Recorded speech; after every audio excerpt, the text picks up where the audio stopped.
बारे में नेताओं ने कुछ पत्र लिखा है, उसमें क्या पूरा सब कुछ मामला है? ठीक है, आज ज्वाइंट पार्लियामेंट्री कमेटी में जो कल विपक्ष के नेताओं ने, चाहे वो कल्याण बनर्जी जी हों, ए राजा हों, ओवैसी जी हों, या सैयद नासिर हों, अब्दुल्ला साहब हों, इन लोगों ने जो कल, या आखिर ये सांसद हैं, सम्मानित ज्वाइंट पार्लियामेंट्री कमेटी के सदस्य हैं, इनको लगातार 6 महीने से उस कमेटी में भरपूर बोलने का अवसर मिल रहा, लेकिन जब जम्मू कश्मीर के मीर वाइज फारूक को हमने बुलाया था, जिस तरह से उस मीटिंग को रोकने की कोशिश कर रहे थे, अशोभनीय आचरण कर रहे थे, असंसदीय भाषा का प्रयोग कर रहे थे, सामने आकर के झगड़े पे आमादा थे। आखिर इस लोकतंत्र का अगर उनके मन में सम्मान है, संविधान में अगर उनकी आस्था है, तो ये ज्वाइंट पार्लियामेंट्री कमेटी उसी संविधान के, पार्लियामेंट के ऑनरेबल स्पीकर श्री ओम बिरला जी के द्वारा गठित है, और उसमें उस संसदीय मर्यादा है। आप इसकी कार्रवाई रोकना क्यों चाहते हैं? फिर लगातार पहले इसको विंटर तक रिपोर्ट देनी थी, अब ये बजट सेशन तक अगर इसकी रिपोर्ट देनी है, तो कल उसकी बैठक हो रही थी, और इसके पहले भी जिस तरह से कल्याण बनर्जी जी ने बोतल फेंकने का काम किया, या आए दिन जब भी ये बैठक होती है, सोची समझी रणनीति के तहत वो इस रिपोर्ट को प्रस्तुत नहीं होने देना चाहते। आखिर पूरा देश देख रहा है कि 7-7, 8-8 घंटे इस ज्वाइंट पार्लियामेंट्री कमेटी की बैठक हो रही है। हम देश के तमाम राज्यों में, महाराष्ट्र हो, गुजरात हो, तमिलनाडु हो, कर्नाटका, तेलंगाना, असम, उड़ीसा, वेस्ट बंगाल, बिहार, यूपी, इन राज्यों में गए, सैकड़ों स्टेक होल्डर से मिले, स्टेट के ऑफिशियल गवर्नमेंट से मिले, वक्फ बोर्ड से मिले, माइनॉरिटी कमीशन से मिले, इस्लामिक स्कॉलर से मिले, हाई कोर्ट के लायर से मिले, फॉर्मर जजेस से मिले। तो इतना कभी डिलिब्रेशन हुआ नहीं था, और 36 बैठकें हमने दिल्ली में किया, 7-7, 8-8 घंटे। लेकिन ज्वाइंट पार्लियामेंट्री कमेटी में ये जिस तरह से विपक्ष का आचरण है, वो ये लोकतंत्र पे कुठाराघात है। आखिर अगर मैंने कल कोई बैठक की, उसकी नोटिस गई, उस नोटिस में हमारे जो विटनेस के रूप में आए, उनसे क्रॉस एग्जामिनेशन करना था, लेकिन मीटिंग शुरू नहीं हुई, उसी समय से शोरगुल करना, झगड़े पे आमादा, हल्ला गुल्ला करना, इससे साफ है कि उनको ना भारत की लोकसभा के प्रति आस्था है, न संविधान के प्रति आस्था है। तो साफ कहूँगा, आखिर उनको अगर कोई विरोध है, तो जब ये अमेंडमेंट्स पे क्लॉज बाय क्लॉज संशोधन मांगा हमने है, वो संशोधन पुट करेंगे, उस पर सहमति बनेगी, असहमति बनेगी, वोटिंग से फैसला होगा। प्रजातंत्र में आज कोई कानून भी पार्लियामेंट में पास होता है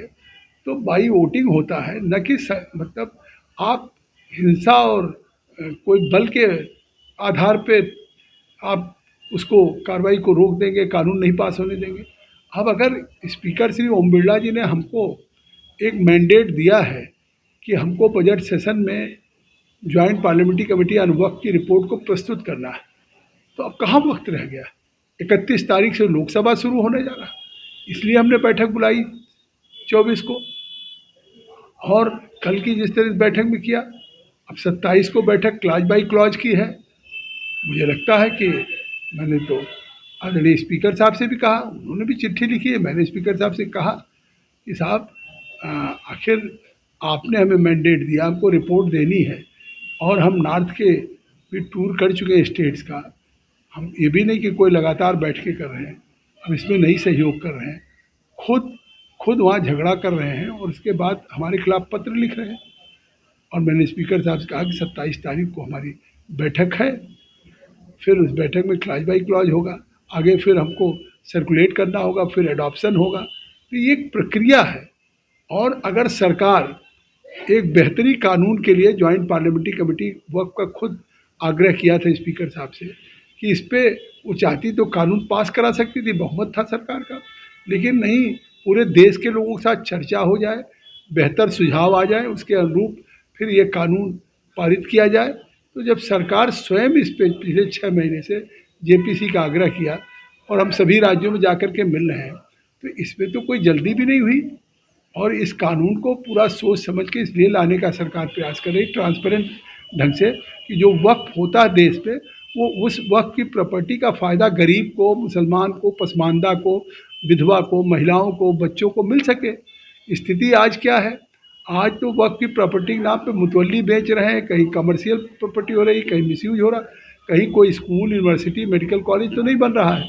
तो इसको अगर सरकार अमेंडमेंट लेकर के आई है तो ये बेहतरी के लिए। अब वो लोग जिनका इस वक्फ के साथ संबंध है, वक्फ के साथ जिसका वेस्टेड इंटरेस्ट है, वो ये नहीं चाहते हैं, वो अफवाह फैला रहे हैं कि ये कानून पास हो जाएगा